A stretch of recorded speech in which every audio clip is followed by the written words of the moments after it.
गोटे प्रसंगात्मक सेवा गोटे परिचर्यात्मक सेवा दी प्रकार सेवा। परिचर्या सेवा माने आरती उतारिया भोग दवा सजाइवा स्नान करवा पूजारी माने करुछन नना माने ताठू बड़ सेवा होची कथा कीर्तन करिया भगवान को सम्मुख भगवान को नाम करिया। तेणु जहाँ जी दी प्रकार व्यवस्था कर विग्रह भी अच्छा सम्मुख भगवान कथा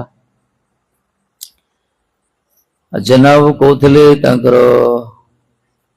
कहते छुआ मैंने सब पिला माने सत्संग करिया कहते सत्संग करिया आपण टिके आसंतु भल कथा ये सत्संग आवश्यकता कौन रही किसी को मन प्रश्न आसपे सत्संग माने कौन सत वस्तु संग करिया सत वस्तु कौन आम जहाँ देखुचे सब तो सत ना आम घर द्वार जमी बाड़ी बापा माँ भाई भौणी स्त्री पिला चिला गाई गोरु सब तो सत आर संग करिया ना ये सब सत हेल्ले किछि दिन सत कहीं जो जगत में बास कर मर्त्य लोक माने मरिया जहाँ तैयारी कराई से मर्त्य लोक प्रति मुहूर्त जी मरुची सी है मर्त्य लोक मरवाटा जार स्वाभाविक वृत्ति सी हूँ मर्त्य लोक तेणु मर्त्य मंडल देह बही देवता हेले भी मरई कहगल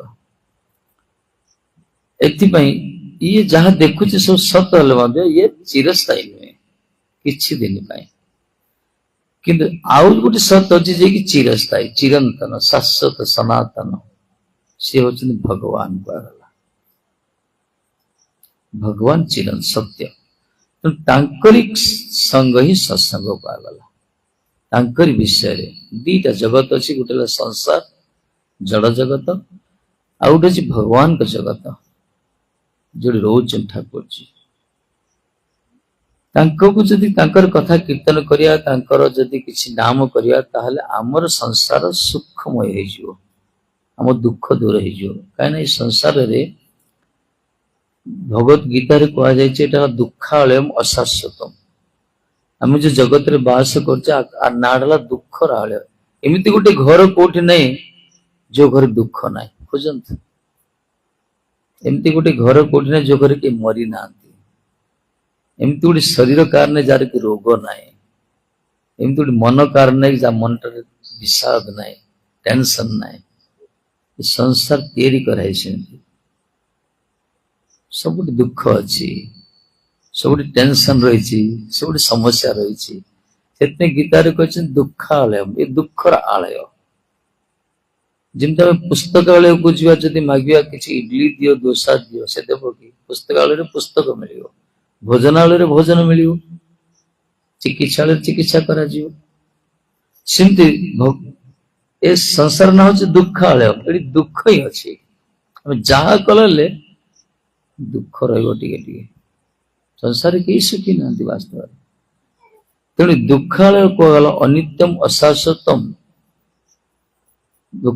दुखालयम इमं प्राप्य भजस्वम कहगला हे जीव माने हे मनुष्य माने तुम एक प्रकार दुख आलय संसार भीतर रही ना ये अनित्य किछि दिन अच्छी मरी जा सब छाड़ी जीवा दिन ना दिन मरी आम जहाँ करते सब छाड़िया पड़े मन रखता आम जिते जहाँ कले मरिया मरिया पूर्व गोटे धूली भी साथ नहीं पारे ये सत्य गोटे धूली भी साथ नहीं पारे जो शरीर आमर बेसिक प्रीति रही जो शरीर द्वारा बहुत किसी कर शरीर टा नहीं फोपाड़ दे मशान निया लगा दे संसार एमती जो पुओ को पालन करते बड़ करते ये करते से पुओ ही आम मोहरे निया खुंटी शेष मुख अग्नि दब दुनिया या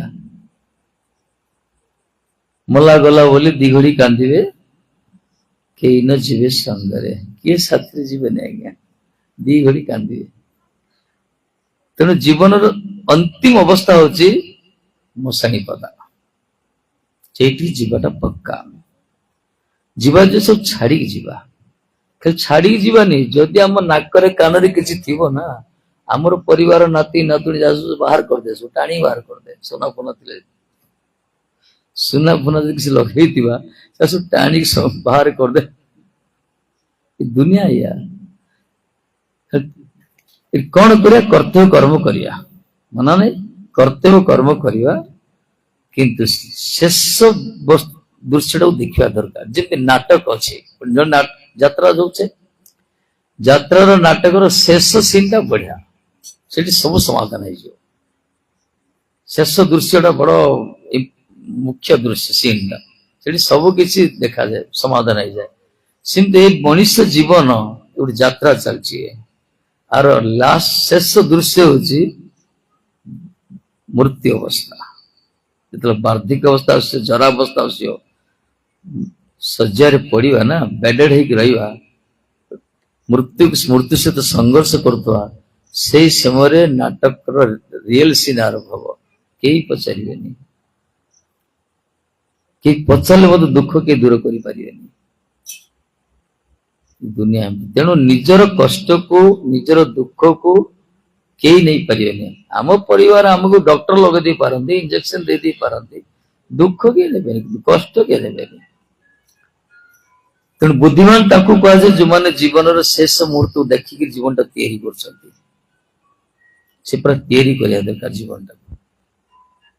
ଯଦି ତିଆରି କରିଥିବ ତାହେଲେ ଗାଡି କେବେ ଧକ୍କା ହବନି। ଏ ଗୋଟେ ଯାତ୍ରା ଚାଲିଛି ନା ସଂସାରରେ, ଗୋଟେ ମହାଯାତ୍ରା ଚାଲିଛି ଜୀବନର। ଜନ୍ମରୁ ମୃତ୍ୟୁ ପର୍ଯ୍ୟନ୍ତ ଗୋଟେ ଯାତ୍ରା। ମୃତ୍ୟୁ ପରେ ଆଉ ଥରେ ଜନ୍ମ ଅଛି, ଜନ୍ମ ପରେ ଆଉ ଥରେ ମୃତ୍ୟୁ ଅଛି। ମରିଗଲା ପରେ ଯେ ସରିଯାଇଥାନ୍ତା, କିଛି କରିବାର ନଥିଲା। ଯଦି ମୃତ୍ୟୁ ପରେ କିଛି ନଥାନ୍ତା ତାହେଲେ ଏସବୁ ଆବଶ୍ୟକ କିଛି ନାହିଁ। ଏସବୁ ମଠ ମନ୍ଦିର, ଏଇ ପୂଜା ପାଠ, ଏସବୁ କିଛି ଆବଶ୍ୟକ ନଥିଲା। ଖାଇବ ପିଇବ, ଆସିଲ, ଖାଇଲ ପିଇଲ, ମଲ। କିନ୍ତୁ ମରିବା ପରେ ଆଉ ଥରେ ଜନ୍ମ ଅଛି, ସେ ଜନ୍ମ ଇହ ଲୋକର କର୍ମ ଅନୁସାରେ ତିଆରି କରାହଉଛି। ଆମେ ଯୋଉ ପ୍ରକାର କର୍ମ କରିଥିବା ସେଇ ଅନୁସାରେ ଜନ୍ମ ଗୋଟେ ମିଳିବ। ଏଇଠି ଚାଲିଛି ଅନାଦି ଜନ୍ମ ଧରି, ଏଥିରେ ଛୁଟକାରା ନାହିଁ, ମୁକ୍ତି ନାହିଁ ଏଥିରୁ। ସେଥିପାଇଁ ଏଇ ଯୋଉ ଶାସ୍ତ୍ର ଯୋଉ କହିଛନ୍ତି, ଆଜି ଦେଖନ୍ତୁ ଜଣେ ଧନୀ ଘରେ ଜନ୍ମ ହଉଛି, ଜଣେ ଗରିବ ଘରେ ଜନ୍ମ ହଉଛି, ସେ ବି ମଣିଷ, ଇଏ ବି ମଣିଷ। ଇଏ ଶତ ଚେଷ୍ଟା କଲେ ଖାଇବାକୁ, ମାନେ ଗୋଟେ ପେଟ ଖାଇବା ପାଇଁ ଟିକେ ସଂଘର୍ଷ କରୁଛି, ବଞ୍ଚି ପାରୁନି, ମିଳୁନି। ଆଉ ଜଣେ ଜଣେ ସେ କରୋଡପତି ଅରବପତି ଘରେ ଜନ୍ମ ହଉଛନ୍ତି। କଣ କରିଥିଲା ସେ? ଆଦାନୀ ଅମ୍ବାନୀ ଘରେ ଯିଏ ଜନ୍ମ ହେଇଛି, ସେ ଗୋଟେ ମଣିଷ ନା, ଆମେ ବି ଗୋଟେ ମଣିଷ ନା। ତାର ସେମିତି ଜନ୍ମର ପୂର୍ବରୁ କର୍ମ ସେ ପ୍ରକାର ଥିଲା, ବଡ ଘରେ ଜନ୍ମ ହେଲା। ଆମର ସେମିତି କର୍ମ ସେମିତି ହଉଛି, ମଧ୍ୟବିତ୍ତ ପରିବାର ଜନ୍ମ ହେଲେ। ଜଣେ ଜଣେ ସୁନ୍ଦର ହଉଛନ୍ତି, ଜଣେ ଜଣେ ପୁରା କଦାକାର ହଉଛନ୍ତି, ଜଣେ ଜଣେ ପୁରା ବିଦ୍ୱାନ ହଉଛନ୍ତି, ଜଣେ ଜଣେ ଯେତେ ପଢିଲେ ମୁଣ୍ଡ ମୂର୍ଖ ହେଇ ହଉଛନ୍ତି। ଏସବୁ ବିଭେଦ ଚାଲିଛି ସଂସାରରେ। କାରଣ କଣ? ଆ ପଛରେ ରହସ୍ୟ କଣ? ଆମେ ନିଜ ଇଚ୍ଛାରେ ତ ଜନ୍ମ ହେଇନା ନା। ଯଦି ନିଜ ଇଚ୍ଛାରେ ଜନ୍ମଟା ଥାନ୍ତା, ଆମେ କହିଥାନ୍ତା ଆରେ ଯାଇକି ଜନ୍ମ ପୁରା ଆଲେନ ମସ୍କ ଘରେ, ବିଲ ଗେଟ୍ସ ଘରେ, ଆଦାନୀ ଅମ୍ବାନୀ ଘରେ ଜନ୍ମ ହେଇଥାନ୍ତେ। ପୁରା ପୃଥିବୀର ବଡ ବଡ ଧନୀ ମାନଙ୍କ ଘରେ ଜନ୍ମ ହେଇଥାନ୍ତେ। ଜନ୍ମରୁ ଫ୍ଲାଇଟ ରେ ଉଠିଥାନ୍ତେ, ପୁରା ସୁନା ସୁନା ଦୁଲିଥାନ୍ତେ। ଆମ ନିଜ ଇଚ୍ଛାରେ ଜନ୍ମ ହଉନେ, ଆମ ନିଜ ଇଚ୍ଛାରେ କିନ୍ତୁ ମରୁନେ। ନିଜ ଇଚ୍ଛାରେ ମରିଥିଲେ କହିଥାନ୍ତି, ତୁ ଜୀବଟା ତୁ ଯାଇଛ ବୃନ୍ଦାବନରେ ମରିଯିବ, କାମ ସରିଲା। ବା ସ୍ୱର୍ଗଦ୍ୱାର ପଳେଇବୁ, ପୁରୀ ପଳେଇବୁ, ମରିଯିବ। ମରିଯିବ ହସ୍ପିଟାଲରେ, ପୁରୀ କଣ ଗଛ ମୂଳେ, ଗାଡି ତଳେ। ଏଇ ପ୍ରକାର ମୃତ୍ୟୁ ବି ଆମ ହାତରେ ନାହିଁ, ଜନ୍ମ ବି ଆମ ହାତରେ ନାହିଁ। ଶରୀରଟା ଯଦି ଆମର ନିଜ ହେଇଥାନ୍ତା, ଆମେ ରୋଗକୁ କହିଥାନ୍ତେ, ଭାଇରସ ଯେତେ ବ୍ୟାକ୍ଟେରିଆ ସବୁ ଜୀବାଣୁ ଭୂତାଣୁ କହିତେ, ଏଇ ମୋ ଭିତରେ ପ୍ରବେଶ କର, ଏଇଟା ମୋ ଘର, ବିନା ଅନୁମତିରେ ପ୍ରବେଶ ନିଷେଧ, ତୁ ମତେ ଆଟାକ କରିପାରିବୁନୁ। ନାଇଁ, ରୋଗ ଆସିବ ଆସିବ। ତେଣୁ ଶରୀର ଏମିତି ଗୋଟେ ମିଳିଛି ଆମକୁ, ଏଇ ନିଜ ଇଚ୍ଛାରେ ଜନ୍ମ ବି ହେଇନି, ନିଜ ଇଚ୍ଛାରେ ଆଗକୁ ନିରୋଗ କରିପାରୁନି, ରୋଗ ବ୍ୟାଧି ହବାଟା ହଉଛି, ଭିତରେ ପ୍ରବେଶ କରୁଛନ୍ତି ଜୀବାଣୁ ଭୂତାଣୁ। ତାପରେ ଆମେ କହିଥାନ୍ତେ, ମୁଁ ସବୁବେଳେ ୟଙ୍ଗ ହେଇକି ରହିବି, ଟୋକା ହେଇକି ରହିବି। ଏ ବାର୍ଦ୍ଧକ୍ୟ ଅବସ୍ଥା, କିଏ ଚର୍ମ ଲୋଳିତ ହେଇଯିବ, ବାଳ ପାଚିଯିବ, ଦାନ୍ତ ଝଡିଯିବ, ଆଖି ଦେଖାଯିବନି, ଆଣ୍ଠୁ ଗଣ୍ଠି ପେନ୍ ହବ, ବାଡି ଧରିବ, ଚାଲିବ। ଏ ବୁଢା ଅବସ୍ଥା କାହାକୁ ଦରକାର ନାହିଁ। ସମସ୍ତେ ଚାହାନ୍ତି ୟଙ୍ଗ ହବା ପାଇଁ, ୟୁଥ ହବା ପାଇଁ, ଯୁବକ ରହିବା ପାଇଁ। ଯାହା କଲେ ଆମେ ଯେତେ ମେଡିସିନ ଖାଇବା, ଯେତେ ନ୍ୟୁଟ୍ରିସନ ଖାଇଲେ ମଧ୍ୟ ଯାହା ବି ବାର୍ଦ୍ଧକ୍ୟ ହବାଟା ହବ ଶରୀରଟା। ଏ ଶରୀର ଏମିତି ମିଳିଛି, ନିଜ ଇଚ୍ଛାରେ ଜନ୍ମ ହେଇପାରୁନେ, ନିଜ ଇଚ୍ଛାରେ ଆମେ ନିରୋଗୀ ହେଇପାରୁନେ, ନିଜ ଇଚ୍ଛାରେ ଆମେ ବାର୍ଦ୍ଧକ୍ୟକୁ ଦୂର କରିପାରୁନେ, ଆଉ ନିଜ ଇଚ୍ଛାରେ ମୃତ୍ୟୁ ହଉନି। ତାହେଲେ ଶରୀରଟାର ପ୍ରତି ଏତେ ଆସକ୍ତି କାହିଁକି? ଆମର ଜନ୍ମ ବି ଆମ ଇଚ୍ଛାରେ ହେଇନି, ମୃତ୍ୟୁ ଆମ ଇଚ୍ଛାରେ ହଉନି, ରୋଗ ବ୍ୟାଧି ମଧ୍ୟ ଜୀବାଣୁ ଭିତରୁ ଆମ ଇଚ୍ଛାରେ ପ୍ରବେଶ କରାଇ ପାରୁନେ, ଆସୁଛନ୍ତି, ଆଉ ଶେଷରେ ବାର୍ଦ୍ଧକ୍ୟ ଆସୁଛି। ତେଣୁ ଏଇଠୁ ବୁଝା ଯାଉଛି ଆ ପଛରେ ଆଉ ଜଣେ କିଏ କିଛି କରୁଛନ୍ତି। ଆକୁ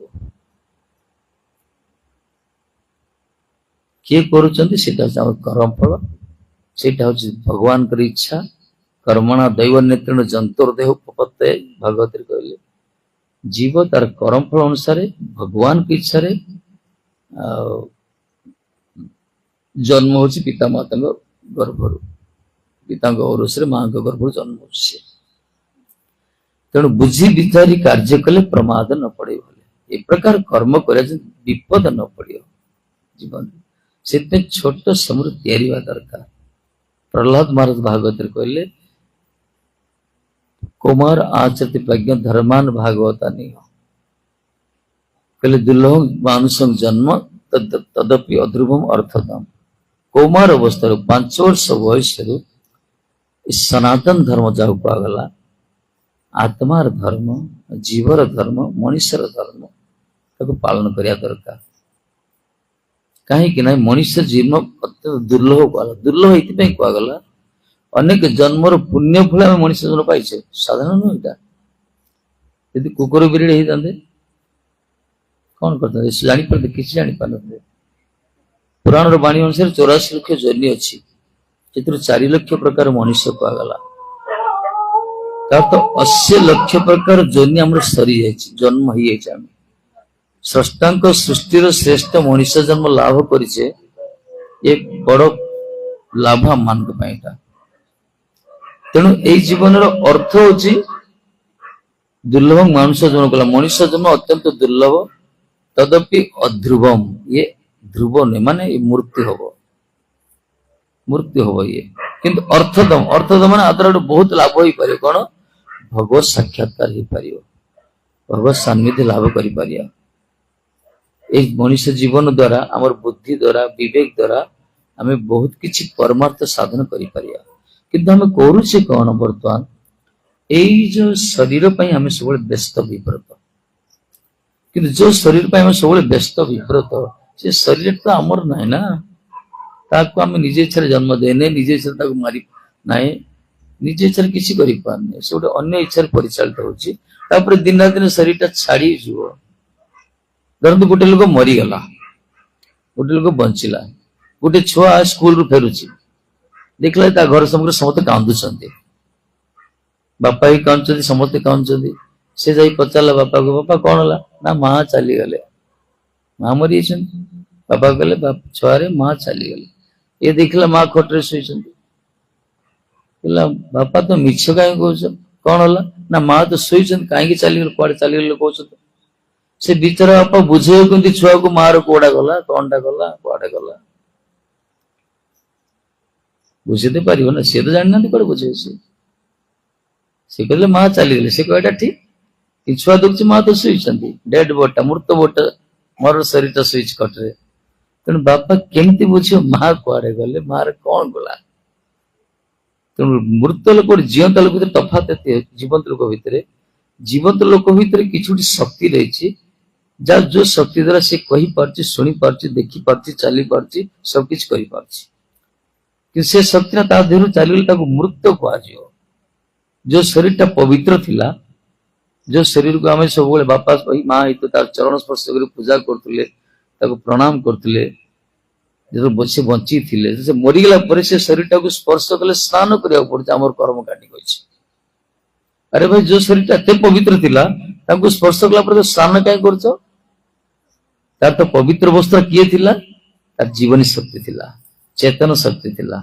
ତାକୁ କୁହାଯାଉଛି ଆତ୍ମା ବା ଭଗବାନଙ୍କ ଅଂଶ। ସେ ପ୍ରତ୍ୟେକ ଜୀବନ୍ତ ଲୋକ ଭିତରେ ଗୋଟେ ଆତ୍ମା ବୋଲି ଗୋଟେ ବସ୍ତୁ ଅଛି, ଯିଏକି ଭଗବାନଙ୍କର ଅଂଶ। ତା ଉପରେ ଚମଡ଼ା ଶରୀରଟା ଢାଙ୍କି ହେଇକି ଅଛି। ଇଏ ହିଁ ମରୁଛି, ଏଇ ଚମଡ଼ା ଶରୀରଟା ହିଁ ମରୁଛି। ଆକୁ ପୋତା ଯାଉଛି, ଆକୁ ପୋଡା ଯାଉଛି, ଆକୁ ନଦୀରେ ଭସା ଯାଉଛି। ଏଇ ହଉଛି ସଂସାର। ତେଣୁ ଯେ ସତ୍ସଙ୍ଗର ଉଦ୍ଦେଶ୍ୟ ହଉଛି ଆମେ ନିଜକୁ ଅନୁଭବ କରିପାରିବା, ବାସ୍ତବରେ ନିଜ ଭିତରକୁ ଆମେ ଦେଖିପାରିବା, ଜାଣିପାରିବା। ତେଣୁ ଜିଅନ୍ତା ଲୋକ ଗୋଟେ ମୃତ ଲୋକ ଭିତରେ ଏଇଟା ହିଁ ତଫାତ। ଜିଅନ୍ତା ଲୋକ ଜାଣିପାରିନି ସେ ପ୍ରତି ମୁହୂର୍ତ୍ତରେ ମରୁଛି। ଆମର ସୂର୍ଯ୍ୟାସ୍ତ ହେଇଗଲା, ଆମ ପରମାରୁ ଗୋଟେ ଦିନ କଟିଗଲା ନା।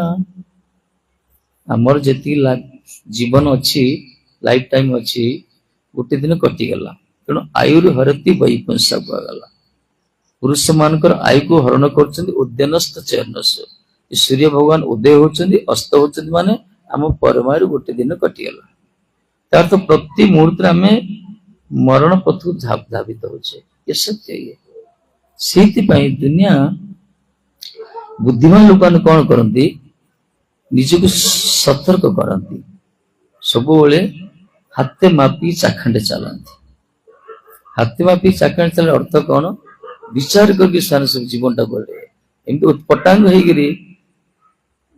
जीवन टाक खाली समय टाक नष्ट कर जानती मृत्यु हम मृत्यु पर जन्म हो जन्म पर मृत्यु से बुद्धि विचारी कार्य करने पड़े कह प्रहलाद जी कहले कौन छोट समय से आचरण कर छोट समय जहाँ नई तो बालुत काले ताहे कह पाचिला वाले जो मैंने बालुत काल करते कौन बुढ़ा है से करें कि जो समय जाना जे मृत्युटा सत्य आ जो मैंने भावुं मो बापा मरते ता बापा मरते मु भी मरबी ना मरिया तो मरिया कि मरिया पूर्व केमती कौन कर मरिया पूर्व निजक तैयारी करिया दरकार वास्तव मरिया तो मरिया दी प्रकार मृत्यु अच्छी जड़े भगवान भजन करी चिंतन कर मरुची आउ जड़े खाई पी की आराम मस्ती मरुची दिजन जाक मशाणी पद जाऊँ किंतु जड़े कह तुम ठाकुर को डाकी डाकी ठाकुर बाड़िया हे भगवान चिंतन कर मल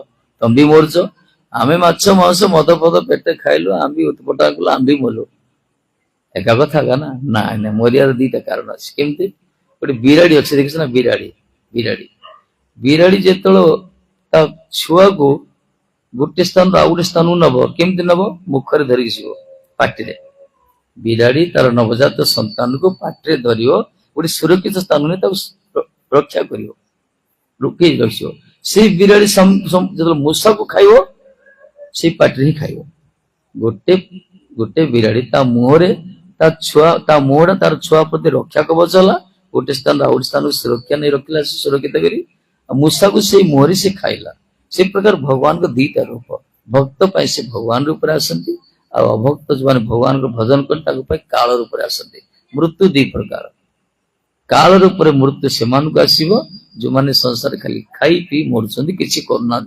विषय किसी जानना धर्म फर्म किसी करना कि धर्म पथ रोचंती से बिराड़ी जमती गोटे स्थान आउ स्थान को निये छुआ को से काल रूपी भगवान गोटे सुरक्षित स्थान को नहीं जन्म देवे रक्षा करिए भगवान रक्षा कवच होइछे धर्म को जे पालन करियो धर्म ताको रक्षा करियो किंतु धर्म को जे आखि ठार मारियो आखि बुझी देव से काल द्वारा ग्रसित एथिपाई तो कहे धर्म एकासीना महत्व पणिया बाकी सब अढ़े दिनिया कहगला धर्म पथरे पथिबा दरकार आम जीवन में जेते जहाँ कले किसी असुविधा नहीं कि धर्मर भित्तिभूमि पर तैयारी हवा दरकार धर्मटा बेस फाउंडेशन से भूषुड़ी जीव मनुष्य जीवन जीवन सौधरा भूषुड़ी जीव पूरा गोटे जीवन शुण से केते धन अर्जन कला से हिसाब से अलग कथा से कौन कौन करा कथा नहीं कि जन धर्म पथ रोचे तापर किसी नथिले से लोक समग्र गोटे महात्मा भल लोक कहे लोक धर्म लोकड़ा टे मनुष्य ताकू कहे मृत्यु पर जार गुण कीर्तन कराए मरीगला पर जार गुण कीर्तन कराए लोक कहते ना केते लोक मला लोक आ कंटा गला गाँ रोडे कंटा भल गोटे लोक था दुष्ट लोक मरीगला पर कहते गोटे कंटा गला एरिया किंतु गोटे गोटे लोक एरिया झुरती अरे भल लोक थे सी भल शब्द अर्थ हो मनुष्य पुण्या किसी मनुष्य पुण्या भल गुण आसो कि धर्म निहाती धर्म पत्र थे धर्म पत्र जो रोहती से भितर सब किसी दैवी संपद गुण आसी था क्या उपकार करिया बड़ को सम्मान दवा विभिन्न प्रकार समस्या समाधान करिया ठीक समय ठीक विचार करिया पक्षपाती करेनि अन्याय करेनि सब सत् पत्र स्थान रे धर्म पत्र गुण विचार होचे एटा असुविधा के प्रति साहाय्य करेंगे आमर जो कह ना छोट समय आमको पिला शिक्षा दे चारि प्रकार देवता आमर मातृदेव भव पितृदेव भव आचार्य देव भव अतिथि देव भव माने प्रत्येक माँ होम देवता बापा होमर देवता आचार्य गुरु संत एमान आमर देवता अतिथि मान आमर देवता ए प्रकार तैयारी करा जाए पिला संस्कार करा जाए छोट आमर बर्तमान जो शिक्षा दिया जाउची ए पाश्चात्य शिक्षार ढंग आम सब पाठशाला पढ़ुचे आमको एबीसीडी शिखा जाउची इंग्रजी शिखा जाउची से विदेश बढ़ाई जाउची आम विदेशी पाठ पढ़ी पढ़ी ब्रेन टा आमर विदेशी जाउची किंतु आम जो गोटे उत्कलीय धारार अच्छे आम जो गोटे सनातन संस्कृति आम जन्म होइचे आमर वैदिक रीति रिवाज रही सब ये सब आमको पढ़ा जाउनी तद्वारा आमर कौन अच्छी मेरुदंड दोहली जाइए आमर किंतु पूर्व गुरुकुल व्यवस्था थिला गुरुकुल शिक्षा दिया जागतिक पाठ सहित आध्यात्मिक पाठ शिक्षा दिया गीता उपर भागवत उपर रामायण उपर महाभारत उपर जहाँ बर्तमान सरकार चिंता कर 2027 टू स्कूल सब गीता पढ़ा सब आध्यात्मिक शिक्षा दि जाव आ द्वारा देखिए भविष्य किसी वर्ष पर समाज गोटे सुरत भल माने समाज संस्कार तो सब छुआ जन्म बाहर तैयारी करा किंतु छोट समय आमको जो छुआ जो पाठ पढ़ुचे जो पाठ द्वारा आमर किसी जीवन काम आसुनी खाली आमर बर्तमान शिक्षार पद्धति होची अर्थ केंद्रिक पाठ पढ़ अर्थ रोजगार यही हूँ आमर पाठर पाठ्य खसड़ा किंतु जीवन को तैयारी करने मानविकता जीवन शैली कि प्रकार यही पाठ आमर तैयारी करा जाएनी तेणु गुरुकुल व्यवस्था थिला बड़ सुंदर थिला मनुष्य तैयारी करा गुरुजन कि परदार से मातृवत परदार से परर स्त्री को माँ भाया सम्मान करियो बड़ मान को सम्मान करियो उल्लंघन करनी छोट सब संस्कार दि जाउथला जहाँ धीरे धीरे बर्तमान सब से स्थिति आसिलानी समस्ते अनुभव करछंती ये भी सत्यता भारत वर्ष जन्म होइछ बड़ भाग्यर जन्म होइछ हमर सारा विश्व को जो समीक्षा करी आमे भारत वर्ष जो जन्म होइछ से बड़ भाग्यवान कहीं ना देवता मान मध्य लोभ करते ई प्रकार देवी धाम भारत वर्ष जन्मग्रहण करने भगवान राम कृष्ण पदांकुत पथ चरण दूषित माटी भगवान राम कृष्ण लीला कर जगन्नाथ चलती रूप साधु सत मुनि ऋषि मान पीठ ये तेणु यही प्रकार पवित्र भारत वर्ष जन्म होगा देवता मान भी लालायित किंतु आमे कौन कर निजर मूल्यांकन करें आम बर्तमान आमर दृष्टि खाली तात्कालिक सर्वकालिक ना तात्कालीन सामयिक सुख दी चार दिन गोटे केत वर्ष आम चिंता करछे किंतु सर्वकालिक माने सबुदिन जन्म जन्मांतर चिंता करिया यही हूँ साधु सन्तान विचार दृष्टि देखो आमर शास्त्र ज्ञान नथिले सब असुविधा हो जदि क्या दुख आसला आम हठात कौन कहे क्या दोसरा ढाली दौचे मुझे दुख पाइली समस्त कहे ना दुख जदि क्या आसीज छुआ कह बाप माँ दुख पाइली स्त्री कह स्वामी दुख पाइली स्वामी कह स्त्री दुख भाई कह भौणी भौणी कह भाई नेता कह भोटर भोटर कह नेता समस्ते निजर दुख अन्य किच ढाल समाज बर्तमान सेमती तेणु पुराण गोटे वर्णना अच्छे भागवत अवंती नगर गोटे भिक्षु थे अवंती नगर गोटे बढ़िया सज्जन व्यक्ति थे माने धनी व्यक्ति थे सी कंजूस खोर थे क्या दान देखा दिखती भिकारी घर को जाती कि बहुत टंकार थे महाजनी कारबार करते निजे भल खाऊ कि परिवार भी खाया दौन किसी लोक भी अच्छा दुनिया निजे खाइबे क्या खाया देवे कि पैसा मेंच रखिए से प्रकार लोकटा से परिवार भी भावते पढ़ाई था रोग व्याधि होता यहाँ क्या खाया भी दौना धीरे धीरे कौन है तार समय परिवर्तन आसीगला चोर मान किसी चोरी कर नहीं गले आ किसी आत्मीय स्वजन लुटपाट कर नहीं गले सब संपत्ति सरीगला शेष घर लोग विदाय करदे क्या समाज एमती जदिन पंत आप अर्थ रोजगार करुवे परिवार आपको सम्मान दब समाज सम्मान दब अर्थहीन अर्थ रोजगार क्षमहीन जदि हो से तदारख मिलनी आज्ञा खड़ा बलद देखी ना खड़ा बलद बुढ़ा बलद मान एपटे बलद अलिया कहते जस्ट कृषक भाई चाष कर कृषक भाई माने चाषी भाई माने से बलदर से संपद जाते जो से चाष भल कर बलद जो भल चाष कर बढ़िया बढ़िया हारी हारी घास देवे तेल मालिश करिए मशा डाउस रक्षा करिए पूरा सुस्थ कर रखिए सुस्थ खाया देव दाना पानी सकाल चाष कर जिते से बड़ोदरा धीरे बुढ़ा हो चली पारिनी नंगल जुखी पारिनी से कृष भाई जत्न कर बांधी दो गोटे खुंटी खाइले का न खाइले से मशा डाउस संसार आज्ञा घर मुरबी जे कर्ता रोजगार करथु अर्थ ता परिवार बहुत सम्मान करिए पूरा गेट रे अपेक्षा करते बापा केतला से स्वामी केतला आसीए कि जेतले से रोजगार क्षम हीन हो धीरे धीरे परिवार ताकू हड़ा बड़ भला चिकित्सा करिए भागवत कहिছে आज्ञा संसार है घर घर की कहानी है ताको से तो जत्न मिलबनी आ जेतले से रोजगार करते ताको सम्मान ता मिलबो तो समस्त प्रीति करिए अरे हांडी रे सिना गुड़ चीनी तिले सिना जंदा आसीओ नथिले कोड आसीओ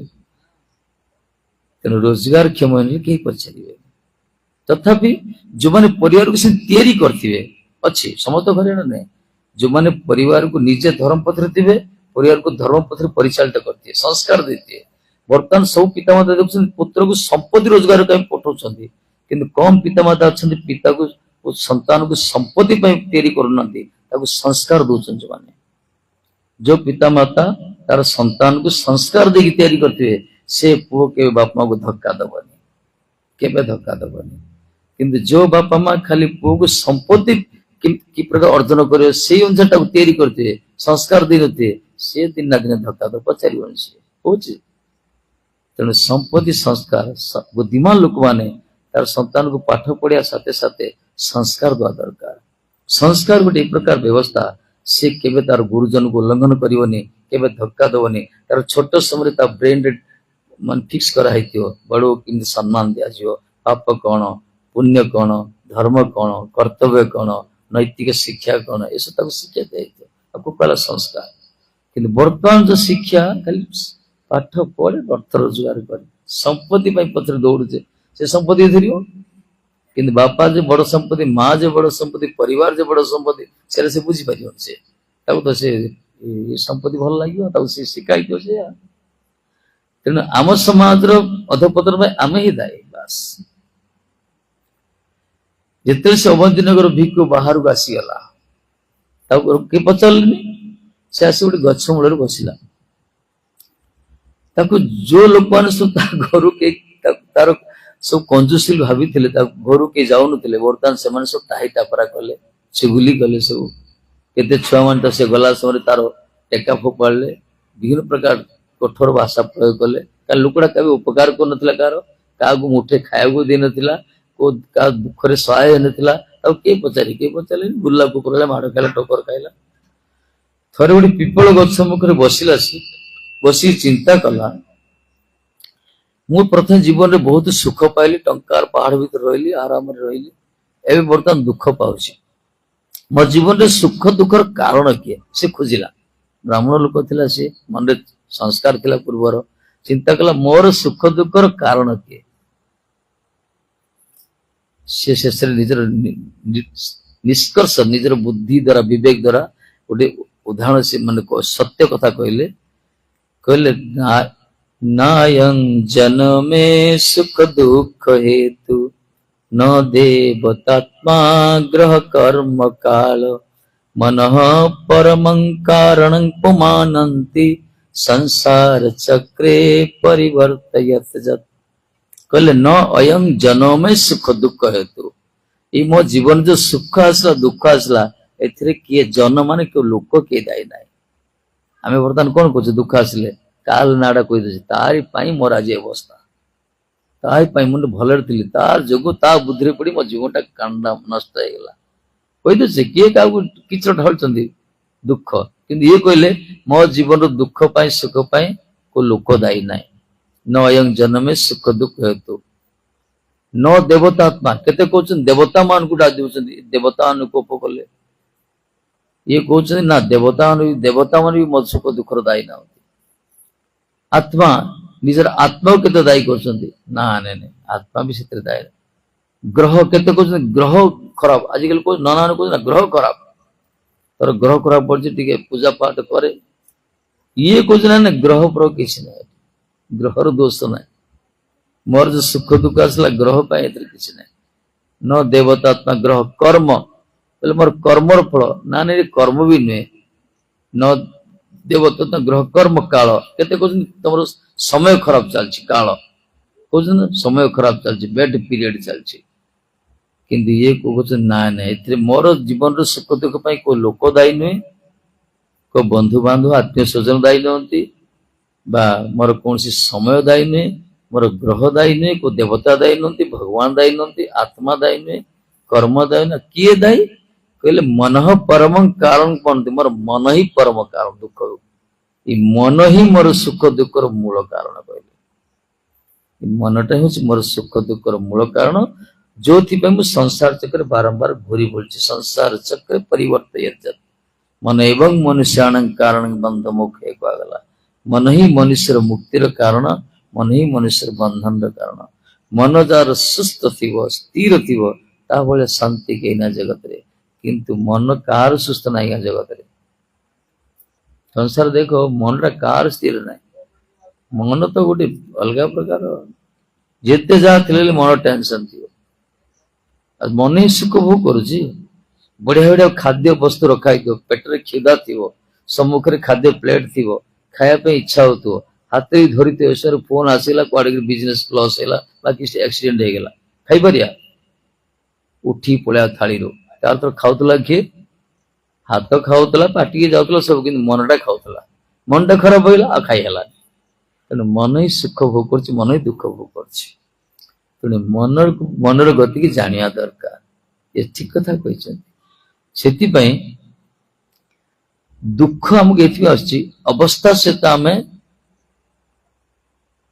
अवस्थार प्रभाव प्रभावित हो जो माने अवस्था द्वारा प्रभावित होना से माने वास्तव सुखी तार अर्थ हो अवस्था मान किसी समस्या आसला किसी घटना घटीगला तद्वारा विचलित होजे कि जन महात्मा अच्छा पुरुष अच्छा जो मैंने धीमान कहगला प्रज्ञ लोक से जेकोसी परिस्थिति विचलित हमें अवस्था द्वारा प्रभावित हमें जी कर्म करने कथा करती जी जहाँ किसी साधारण भजन जहाँ कर्तव्य कर्म करती पूरा स्थिर था बुद्धि मन तक स्थिर थाए से दुख सुख स्पर्श कर ऐसी स्थिति आसो कि आध्यात्म चिंतन आसो अध्यात्म चिंतन जदि कर नहले बिना परम भगवत चिंतन द्वारा आध्यात्मिक चिंतन द्वारा ये मन को आम के स्थिर कर संभव नहीं मन देखुना जदि किसी भौतिक वस्तु मिलगला मन पूरा उच्चाटन होदी किसी लॉस हो गला मनटा दुख ही सांगे सांगे कि प्रशंसा करद मनटा बड़ खुशी कि गाली करदेला मनटा बड़ा दुख ही मन ही सब किसी कर सुख दुख लाभ क्षति दुनिया जो द्वंद्व सब चलती मन ही तार मूल अंग पागला तेणु कहले मन जार वास्तव एपाई मन को जो माने प्रकृति भगवान को दे दिए धर्म पथ विनियोग कर वास्तव स्थिर था जगत से स्थिर था किंतु मनटा को आम देखी पाने मन जन पचर मनटा केमती कही पारियानी आम मन को अनुभव करा जाए मन गोटे सूक्ष्म वस्तु आमर शरीर आम तो बाहर शरीर को देखुचे आखि अच्छी नाक अच्छी कान अच्छी पाटी अच्छी पाद गोड़ सब अच्छी शरीर ए शरीर आ भर आउ गए शरीर अच्छी सूक्ष्म शरीर से सूक्ष्म शरीर कहला मन तक आम देखने मन बुद्धि चित्त अहंकार सूक्ष्म शरीर गोटे स्थूल शरीर ये पंचभूत स्थूल शरीर यहाँ चमड़ा शरीर स्थूल शरीर इंद्रिय गुड़िक सब अच्छी आखि देखियो कान शुण पाटी कह पाद चलो हाथ कम कर स्थूल शरीर कहला मोटा शरीर आ भर गोटे सूक्ष्म शरीर अच्छी जे कि शरीर टाक ऑपरेट करे स्थूल शरीर को जे डायरेक्शन दब मन मन ही कहे ना आम शोई पड़िया मशा जब कामुड़ हाथटा स्वत जाऊँगी मशाटा मारुच आम तो शोई उठिया कारण हाथ में कौन स्प्रिंग लगी ना ऑटोमेटिक हाथ पड़ो ना मानस मन गोटे अच्छी सी शुए सी सब चलुव टिक टिक मनीष शोले मन चलुव ब्रेन चलुव सी अर्डर दी जा मशाटा को मारे तेणु मन हूँ गोटे सूक्ष्म शरीर ये कौन कर आखि कह देख कान कह शुणे ଏବେ ଆପଣମାନେ ସବୁ ବସିଛନ୍ତି, ମନ କହିଲେ ନା ଚାଲ ଟିକେ ସତ୍ସଙ୍ଗ ହଉଛି ଜେନାବାବୁଙ୍କର ଘରେ ଟିକେ ବସିବା, ମନ କହିଲା ନା କିଏ କହିଲା? ଯଦି ଯାହାର ମନ ହଉନଥିବ ବସି ବସି ମନ ନହେଲେ ଉଠିକି ପଳେଇବେ, ଶୁଣିବା ପଳେଇବା। ମନ ତ ସବୁ କରୁଛି, ମନ ନା ଟିକେ ବସିବା ଟିକେ ଶୁଣିବା, କେତେ ମନ ଆସି ମନ ଯଦି ରମିଗଲା ତାହେଲେ ଠିକ ଅଛି। ସେଥିପାଇଁ ମନ ସୂକ୍ଷ୍ମ ଶରୀର, କିନ୍ତୁ ସୂକ୍ଷ୍ମ ଶରୀର ଏ ଯୋଉ ସ୍ଥୂଳ ଶରୀର, ଏ ଦିଟା ଶରୀରକୁ ଚାର୍ଜ କରୁଛି ଗୋଟେ ବ୍ୟାଟେରୀ, ସେ ହଉଛି ଆତ୍ମା। ଆମର ତିନିଟା ଶରୀର, ଗୋଟେ ହେଲା ସ୍ଥୂଳ ଶରୀର, ଏ ଚକ୍ଷୁ କର୍ଣ୍ଣ ନାସା ତୋକ ଜିହ୍ବା ବାୟୁ ଉପସ୍ଥ, ଏ ବାହ୍ୟ ଶରୀରଟା ସ୍ଥୂଳ ଶରୀର। ଖାଲି ଖଟିବ, ଆଖି ଖାଲି ଦେଖିବ କିନ୍ତୁ ଦୃଶ୍ୟର ଆନନ୍ଦ ଅନୁଭବ କରିପାରିବନି। କାନ ଖାଲି ଶୁଣିବ କିନ୍ତୁ ଶବ୍ଦର ଆନନ୍ଦ ସେ ଅନୁଭବ କରିପାରିବନି। ଚର୍ମ ସ୍ପର୍ଶ କରିବ, ତାର ଆନନ୍ଦ ସିଏ ଅନୁଭବ କରିପାରିବନି। ତେଣୁ ଏ ଯୋଉ ଏ ବାହ୍ୟ ଶରୀରଟା ଖାଲି ଖଟିବ, ଆନନ୍ଦ ଅନୁଭବ କରୁଛି କିଏ? ମନଟା କରୁଛି। ସେ ମନ ତ ଏ ସୂକ୍ଷ୍ମ ଶରୀର ଆନନ୍ଦ ସୁଖ ଦୁଃଖ ଅନୁଭବ କରେ। ତେଣୁ ସମସ୍ତ ବାହ୍ୟ ଇନ୍ଦ୍ରିୟକୁ ମନ ସବୁବେଳେ ଡିରେକ୍ସନ ଦବ, ଆଉ ମନକୁ ଚାର୍ଜ କରି ଆତ୍ମାକୁ ହେଲା। ତେଣୁ ଆତ୍ମାଟା ଯଦି ଚାଲିଯିବ ତାହେଲେ ଦିଟା ଶରୀର ମୃତ ହେଇଯିବ, କିଛି କାମ କରିବନି। ଆଖି ଥିବ ଦେଖିପାରିବନି, କାନ ଥିବ ଶୁଣି ପାରିବନି, ପାଦ ଥିବ ଚାଲି ପାରିବନି। ତେଣୁ ଇଏ କହିଲେ ମନ ହିଁ ମୁଖ୍ୟ ବୋଲି କହିଲେ, ମନ ହିଁ ସୁଖ ଦୁଃଖର କାରଣ। କିନ୍ତୁ ମନର କାମ କର ସେ ଚିନ୍ତନ କରିବ। ଯଦି ଭଲ ଚିନ୍ତନ କଲା ସେ ମହାତ୍ମା ହେଇଯିବ, ଯଦି ଖରାପ ଚିନ୍ତନ କଲା ତାର ପତନ ହେଇଯିବ। ତେଣୁ ଭଲ ଚିନ୍ତନ କରିବା ଦରକାର। ଭଲ ଚିନ୍ତନ କରିବା ପାଇଁ କଣ କରିବା ଦରକାର? ଭଲ ଉତ୍ତମ ସଙ୍ଗେ ସଙ୍ଗ ଯାର ସେ କରେ ଉତ୍ତମ ଆଚାର, ହୀନ ସଙ୍ଗେ ହୀନମତି ହସି କହନ୍ତି ଯଦୁପତି। ସେଥିପାଇଁ ଉତ୍ତମ ସଙ୍ଗ କରିବା ଦରକାର। ଦେଖନ୍ତୁ ଆମେ କହୁଛନ୍ତି ଛୁଆମାନେ ପାଠ ପଢିଲେ ଏଇ ଭଲ ସାଙ୍ଗ ସହିତ ମିଶିବ, ଖରାପ ସାଙ୍ଗ ସହିତ ମିଶିବ। ତାର ତ କଣ, ଖରାପ ସାଙ୍ଗ ସହିତ ମିଶିଲେ ଖରାପ ହେଇଯିବ, ବିଗିଡି ଯିବ। ଭଲ ସାଙ୍ଗ ସହିତ ମିଶିବ। ସେଥିପାଇଁ କୁହାଯାଇଛି, ଆମର ଭଗବତ ଗୀତାରେ କୁହାଯାଇଛି, ବିଷୟତେ ଧ୍ୟାୟତେ ପୁଂସ ସଂଗସ୍ତେ ସୁପଜାୟତେ ସଂଗାତ ସଂଜାୟତେ କାମ କାମାତ କ୍ରୋଧ ବିଜାୟତେ କ୍ରୋଧ ଭବତି ସମୋହ ସମାଜ ସ୍ମୃତି ବିଭ୍ରମ ସ୍ମୃତି ଭଂସ ବୁଦ୍ଧିନାଶ ବୁଦ୍ଧିନାଶ ପ୍रणश्यति। ଆମେ ଯୋଉମାନେ ବିଷୟକୁ ଭୌତିକ ବସ୍ତୁ ଚିନ୍ତନ କରୁଛେ ତାହେଲେ କଣ, ତାକୁ ଭୋଗ କରିବା ପାଇଁ ଇଚ୍ଛା ହବ, କାମନା ଜାତ ହବ, ତାର ସଙ୍ଗ କରିବା ପାଇଁ ଇଚ୍ଛା ହବ। କାମନା ଯଦି ଚରିତାର୍ଥ ନହେଲା କ୍ରୋଧ ଜାତ ହବ, କ୍ରୋଧରୁ ମୋହ ଜାତ ହବ। ମୋହ ମାନେ କାର୍ଯ୍ୟ କଣ ଅକାର୍ଯ୍ୟ କଣ ବୁଝିପାରିବାନି ଆମେ, କଣ କରାଯିବ। ମୋହରୁ ସ୍ମୃତି ନଷ୍ଟ ହେଇଯିବ, କିଛି ମନେ ରହିବନି ଆଉ। ତାପରେ ବୁଦ୍ଧି ନଷ୍ଟ ହେଇଯିବ, ତାପରେ ପତନ ହେଇଯିବ। ପରେ ଗୀତା ବାଣୀ କହିଛନ୍ତି। କିନ୍ତୁ ଦେଖ ଏଠି ବର୍ଣ୍ଣନା କରାଗଲା, ଯୋଉମାନେ କିଛି ପରମାର୍ଥ ଚିନ୍ତନ କରନ୍ତି। ବର୍ତ୍ତମାନ ସତ୍ସଙ୍ଗ ଚାଲିଲା, ସତ୍ସଙ୍ଗରେ କିଛି ଭଗବତ କଥା ଚିନ୍ତନ ହଉଛି, ଆଧ୍ୟାତ୍ମିକ କଥା ଚିନ୍ତନ। ଏଥିରେ କଣ ହବ, ଆମର ଗୋଟେ ବୌଦ୍ଧିକ ବିକାଶ, ବୁଦ୍ଧିର ବିକାଶ ହବ। କିନ୍ତୁ ବାହ୍ୟ ବିଷୟବସ୍ତୁ ଚିନ୍ତନ କଲେ ସେ କଣ ହବ, ସେ ବିଷୟକୁ ଭୋଗ କରିବା ପାଇଁ ଇଚ୍ଛା ହବ। ତାକୁ ଯଦି ମିଳିଲା ସେଥିରେ ଆନନ୍ଦ, ନ ମିଳିଲେ କଷ୍ଟ, ବାଧା ହେଲେ ବି କଷ୍ଟ। ଏ ବିଷୟ ଚିନ୍ତନର ଫଳ ଏତିକି। ସଂସାର ତ ବିଷୟ ପାଳନ, ସଂସାର ବିଷୟରେ ଡୁବିକି ଅଛି। ତେଣୁ ବିଷୟ ଭିତରେ ଡୁବିଥିବା ସଂସାରୀ ଲୋକମାନଙ୍କ ପାଇଁ କିଛି ସମୟ ଆଧ୍ୟାତ୍ମିକ ଚିନ୍ତନ କରି ବ୍ୟବସ୍ଥା କରାଯାଇଛି, ସତ୍ସଙ୍ଗ ବ୍ୟବସ୍ଥା। ଏ ଯୋଉ ବିଗ୍ରହ ପ୍ରତିଷ୍ଠା କରାଗଲା ଦେବୀଙ୍କର, ମାଙ୍କର, ତାର କାରଣ କଣ? ତ ତାଙ୍କୁ ଦର୍ଶନ କରିବା, ତାଙ୍କର ଚରଣରେ ମଥା ଟେକିବା, ତାଙ୍କ ପାଖରେ ସ୍ତୁତି କରିବା। ଏସବୁ କଲେ ହିଁ ଆମର ଦୁଃଖ ଟିକେ ଦୂରୀଭୂତ ହବ। ପ୍ରଣାମ କରିବା ଆବଶ୍ୟକ। ଏଇଟା ଦେଖନ୍ତୁ, ଯୋଉମାନେ ଭଗବାନ ପାଖରେ, ବଡମାନଙ୍କ ପାଖରେ ପ୍ରଣାମ କରୁଛନ୍ତି, ତାଙ୍କର କିଛି କଲ୍ୟାଣ ହଉଛି। ପ୍ରଣାମର ଗୋଟେ ଶକ୍ତି ଅଛି, ନମସ୍କାର କରିବା ଗୋଟେ ଶକ୍ତି ଅଛି। ଯୋଉମାନେ ସେତିକି କରୁଛନ୍ତି ସେଥିରେ ତାଙ୍କର ସଦ୍ଗତି ହେଇଯାଉଛି। କିନ୍ତୁ ବର୍ତ୍ତମାନ ସିଏ ବି ଆମକୁ ଶିକ୍ଷା ମିଳୁନି ଛୋଟ ସମୟରୁ। ଏବେ କେତେ ଜଣ ଛାତ୍ର ଗୁରୁଙ୍କର ଚରଣ ସ୍ପର୍ଶ କରି ପ୍ରଣାମ କରୁଛନ୍ତି ସ୍କୁଲରେ? ହ୍ୟାଲୋ ସାର୍ କରିବେ, ହ୍ୟାଲୋ ମ୍ୟାମ୍ କହିବେ, good morning ma'am, good morning sir, ଏସବୁ ଆରମ୍ଭ ହେଇଗଲା। କିନ୍ତୁ ଗୁରୁକୁଳର ବ୍ୟବସ୍ଥା ଥିଲା, ଛାତ୍ରମାନେ ଯାଆନ୍ତି ଗୁରୁଙ୍କର, ଗୁରୁମାଙ୍କ ଚରଣ ସ୍ପର୍ଶ କରନ୍ତି। କେତେ ଜଣ ଛୁଆ ପ୍ରଥମେ ଉଠିଲେ ବାପା ମାଙ୍କ ଚରଣ ପ୍ରଣାମ କରୁଛନ୍ତି? କେତେ ଜଣ? କମ୍। ଉଠିଲା ପରେ ବାପା ମାଙ୍କୁ ଚରଣ ପ୍ରଣାମ କରିବ। ଭଗବାନ କୃଷ୍ଣ ଯିଏ ଥିଲେ ଜାଣିଛ, ବଡମାନଙ୍କୁ ପ୍ରଣାମ କରୁଥିଲେ। ଭଗବାନ କୃଷ୍ଣ ଯେତେବେଳେ ଉଠୁଥିଲେ ଶଯ୍ୟାରୁ, ତାପରେ କୁନ୍ତୀ ମାଙ୍କୁ ପ୍ରଣାମ କରୁଥିଲେ, ଯୁଧିଷ୍ଠିର ମହାରାଜ ପ୍ରଣାମ କରୁଥିଲେ। ଯୋଉମାନେ ବଡ, ତାଙ୍କୁ ବୟୋଜ୍ୟେଷ୍ଠ ଅନୁସାରେ ପ୍ରଣାମ, ଭଗବାନ ମଧ୍ୟ ସେ ପ୍ରଣାମ କରୁଥିଲେ। प्रणाम गोटे शक्ति अच्छी। मार्कंडे कथा शुणी आम जे कि कल्पजीवित जे कि माया दर्शन करते मृकंड ऋषि को पुओ मार्कंडेय बापा बड़ ज्योतिषकार थे। छुआटे तो जन्म होगा तार पंजिका देखले देखले जे आर बयस 7 अल्प बयस मरीज ये 7 वर्ष कम बयस 7 वर्ष बयस कहले एते बहुत दिन पर गोटे छुआ जन्म होगा बयस कम ना 7 वर्ष मरीज तेणु सी कौन कले प्रणाम कर शिखेले।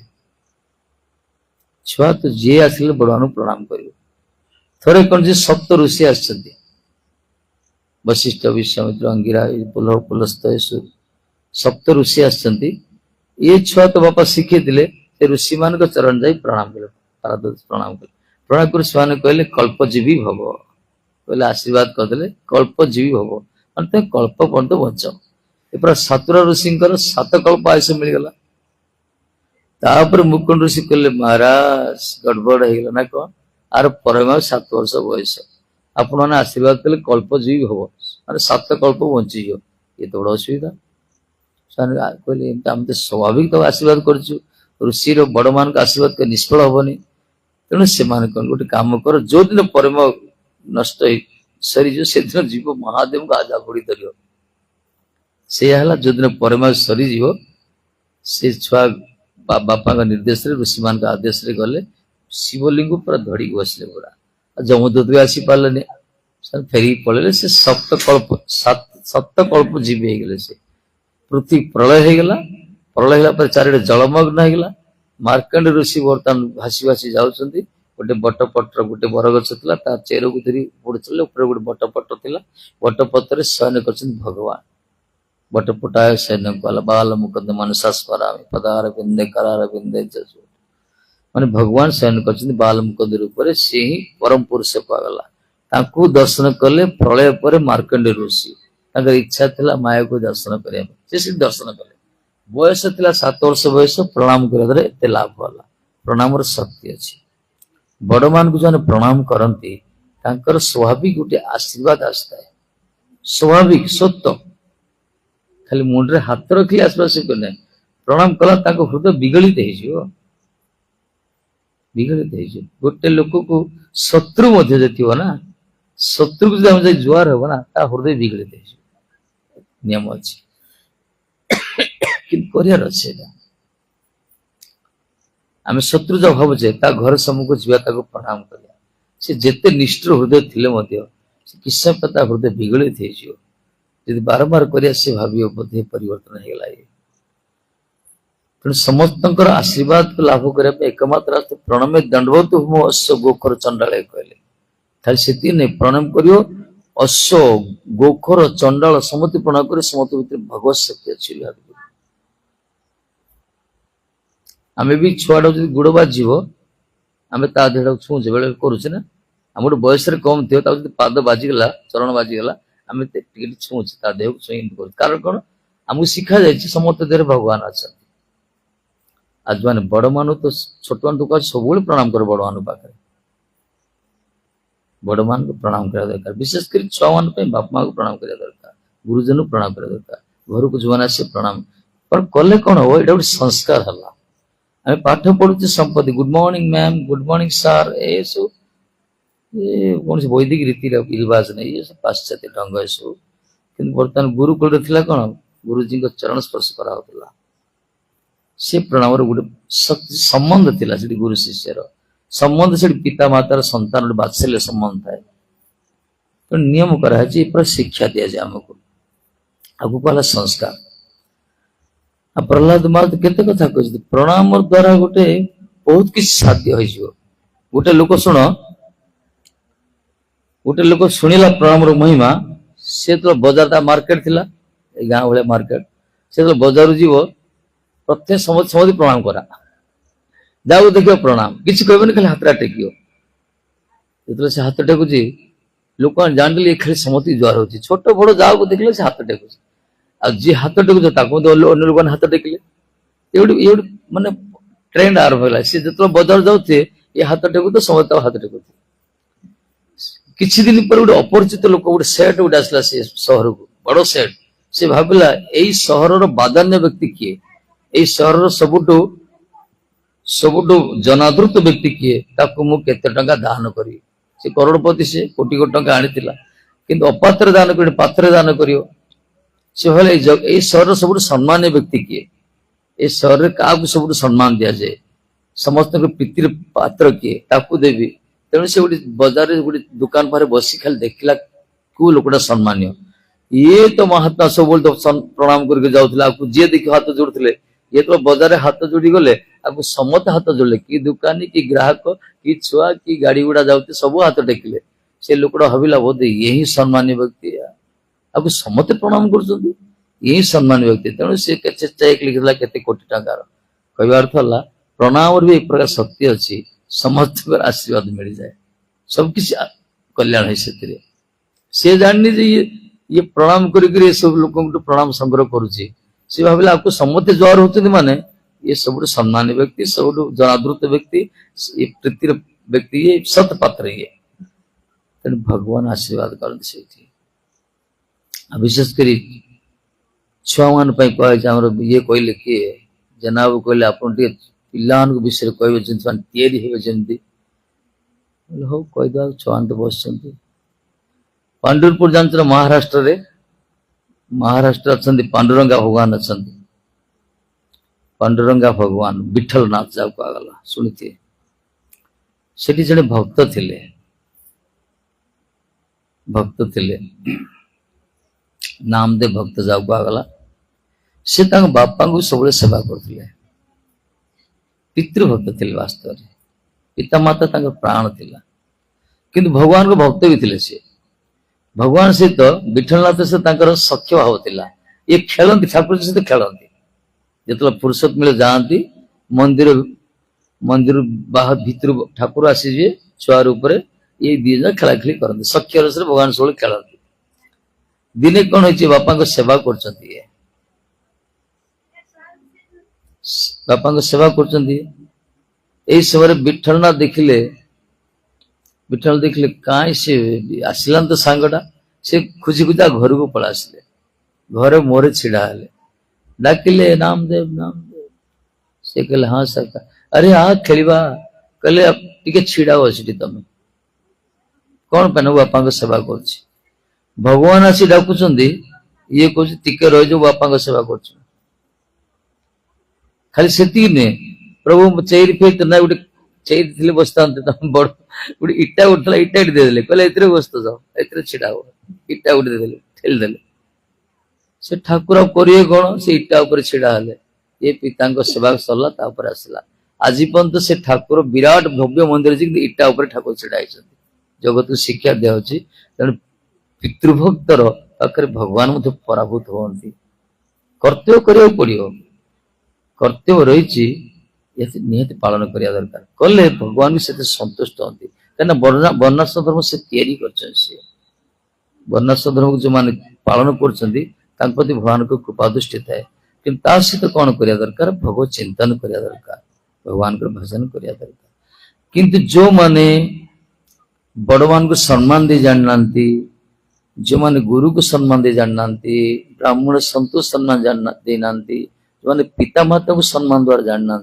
से जेते माला गोड़ातु जेते भगवान पाखे मथा टेकतु किसी काम दबनी धरतु स्वामी रोग शज्जा पड़े स्वामी रोग शज्जा पड़े स्त्री से स्वामी को सेवा सुजा किसी नक जो ठाकुर पाखे नड़िया पिटो मथा पिटो कांदियो भल कर दियो भल कर दे से भक्ति कहुए ना वित्पात उत्पात भक्ति कहुए उत्पात भक्ति कहगला से भक्ति ना उत्पात भक्ति से अरे प्रत्येक कर्तव्य कर तापर जाओ ठाकुर किए मना कर सारी गल हेनी कि सेवा कर पानी टे दबनी कि हाथ टे मार पादरी के देहरे जो ठाकुर मुंडे देख भक्ति करला गड़ो भागवत पड़ो से लाभ कौन तो संसार नक छाड़ दी पड़ा तो आम भाया पड़ा से कथा था आम सब छाड़ दी पड़ा आम किसी ना मल्ले किए कांदियो ना बचले हसियो ना भजन कलु बाबा जी कम सरला तो संसार कर किसी कर्तव्य करिया दरकार ना संसार भीतर रही धर्म को आधार कर परिवार तैयारी करिया दरकार से नक ये सब छाड़ दी पड़ा आस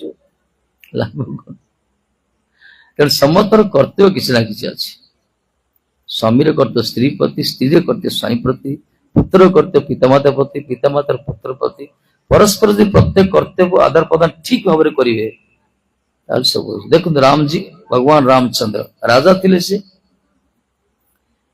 ରାଜା ହେଲେ ମଧ୍ୟ ରାଜାର କର୍ତ୍ତବ୍ୟ ପ୍ରଜାରଞ୍ଜନ କରିବା, ପ୍ରଜାକୁ ସନ୍ତୁଷ୍ଟ କରିବା, ଏଥିପାଇଁ ନିଜର ଧର୍ମପତ୍ନୀ ଜାନକୀଜୀ ମଧ୍ୟ ତ୍ୟାଗ କରିଦେଲେ। ସେ କି ପ୍ରକାର ରାଜା ଦେଖନ୍ତୁ, ଜାନକୀଜୀ ଯୋଉ କୁହାଗଲା ସୀତା ଦେବୀ ମଧ୍ୟ ସେ ତ୍ୟାଗ କଲେ ସେଠି। ତେଣୁ ଏଇ ହଉଛି କର୍ତ୍ତବ୍ୟ, ସେ ରାଜାର କର୍ତ୍ତବ୍ୟ ସେ ପାଳନ କରିଛନ୍ତି। ସେଥିପାଇଁ ଆମକୁ ଯୋଉ ଶିକ୍ଷା ମିଳୁଛି ନା ସବୁ ବାସ୍ତବରେ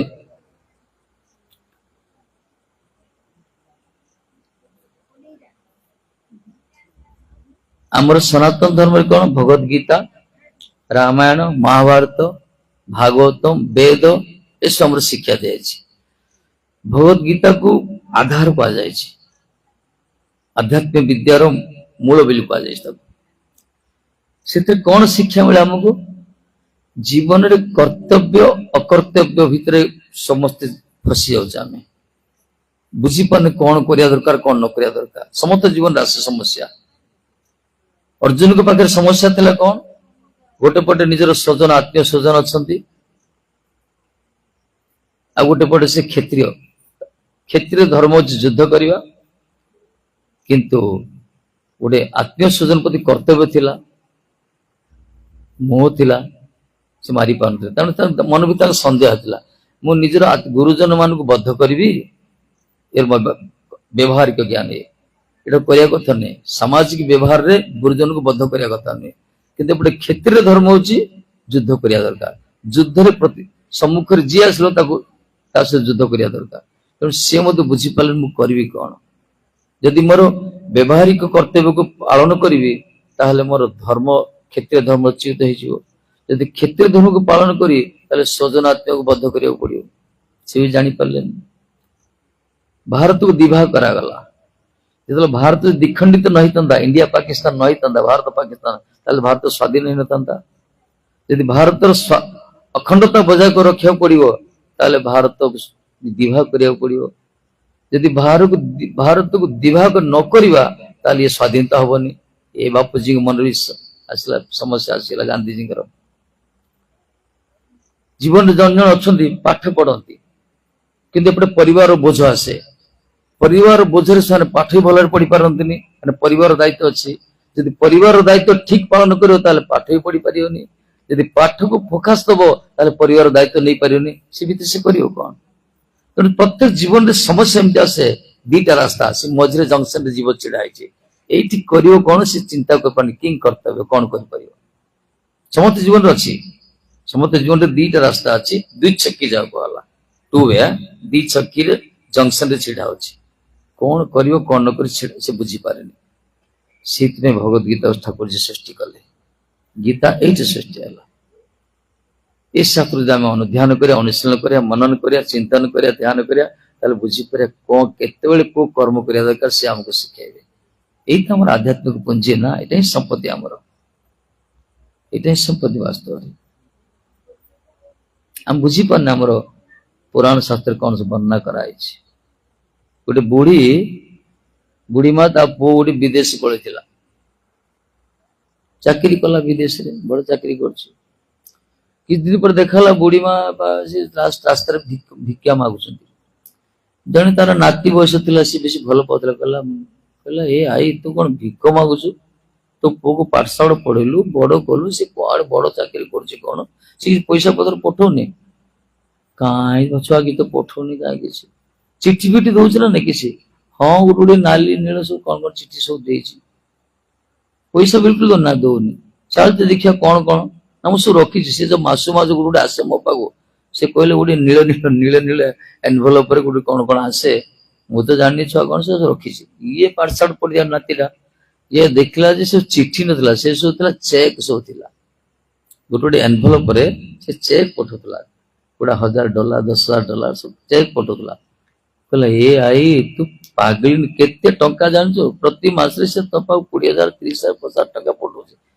କହିଲେ କାଗଜ ନାହିଁ ମା, ଇଏ ଚେକ୍। ଇଏ ଏତେ ସମ୍ପତ୍ତି ଥାଇକି ତୁ ବୁଝିପାରୁନ ଭିକ ମାଗୁଛ ନା? ସେମିତି ଆମ ଜୀବନ। ଆମେ କଣ କରୁଛେ ଆମର ଆଧ୍ୟାତ୍ମିକ ସମ୍ପତ୍ତି ଆମ ପାଖରେ ଲବାଲବ ଭରିକି ଅଛି। ଆମର ଯୋଉ ବୈଦିକ ମୁନି ଋଷି ମାନେ ଯୋଉ ପ୍ରକାର ଶାସ୍ତ୍ର ସତ୍ୟ ବାଙ୍ଗ୍ମୟ କଳବରେ ତିଆରି କରିଛନ୍ତି, ଯେ ଗୀତା, ଉପନିଷଦ, ବେଦ, ପୁରାଣ, ସଂହିତା, ଶ୍ରୁତି, ସ୍ମୃତି ଶାସ୍ତ୍ର, ଶ୍ରୁତି ଶାସ୍ତ୍ର, ଏସବୁ ଯୋଉ ରହିଛି, ଏଇଟା ହଉଛି ଆମର ସମ୍ପତ୍ତି ବାସ୍ତବରେ ଆମର ସନାତନ ଧର୍ମର ସମ୍ପତ୍ତି। ଏଇ ସମ୍ପତ୍ତି ଥାଉ ଥାଉ ଆମେ ତା ପ୍ରତି ଟିକେ ଅନୁଧ୍ୟାନ ଦଉନେ, ତା ପ୍ରତି ନଜର ପକଉନେ, ନଜର ଅନ୍ଦାଜ କରିଦଉଛେ।